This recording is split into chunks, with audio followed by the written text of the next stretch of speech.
So when we talk about some of the things we've learned during that performance thing, Deacom's a little bit different than there are different types of programming you might do. If you're programming video games, the performance is going to be around refreshing the screen.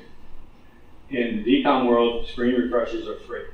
It essentially costs no time. It's not free, but it's so minuscule to the time it takes for us to draw a screen is so minuscule that you just don't have to worry about it.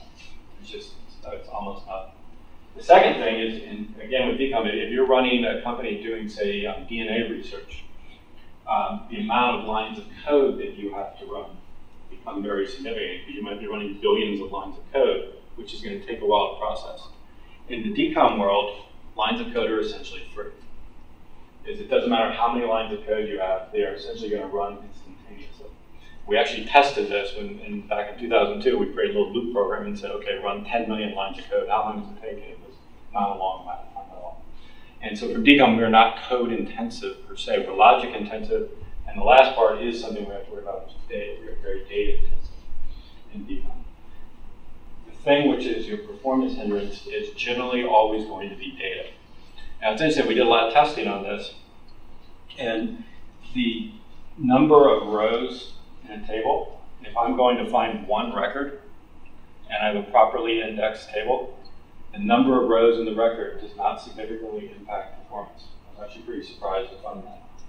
That if you go and we actually wrote programs to load up millions and millions and millions of lines of records into a table, and if I'm going just to do a seek and find one record, if I have 10,000 records in the table, or I have 10 million records or 100 million records, there's not a significant performance difference.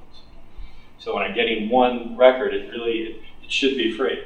If you're seeing a problem in there, it means you have an indexing problem. But if I'm going to get one, or even if I'm inserting one record, it's essentially instantaneous. So what does take time, and what is volume dependent, is grabbing data out of the database. And it was interesting, is we did a lot of experimenting with this. We don't get to control the number of rows that are returned. So you think about that, if you have a customer that does a lot of sales orders, they're going to have, in their sales order table, they're going to have lots of rows. And we can't really control that. There are some ways to control that in what we pull back, but essentially we can't control how many rows they put in. If you have 500,000 sales orders here, you're going to have 500,000 rows in your database, so we can't control that.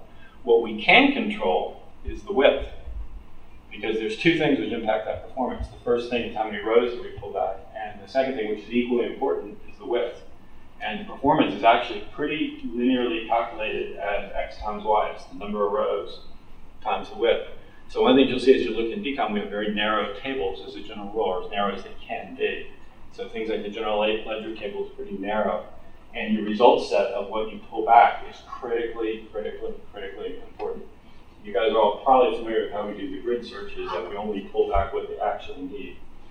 Something we come up with in the late 90s that radically increased the performance of the system. Again, we couldn't impact how many rows. If you say, I want to see all the sales order lines I shipped this year, I got to show you all the sales order lines.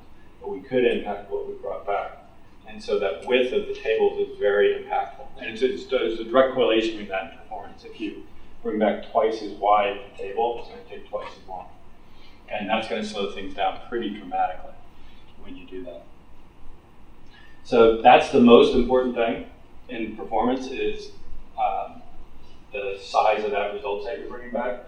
So one of the concepts I always talk about is how and when you do this and how you distribute load. I talk about the mailbox example. That my house had about a 100-yard driveway, and there's a mailbox at the end.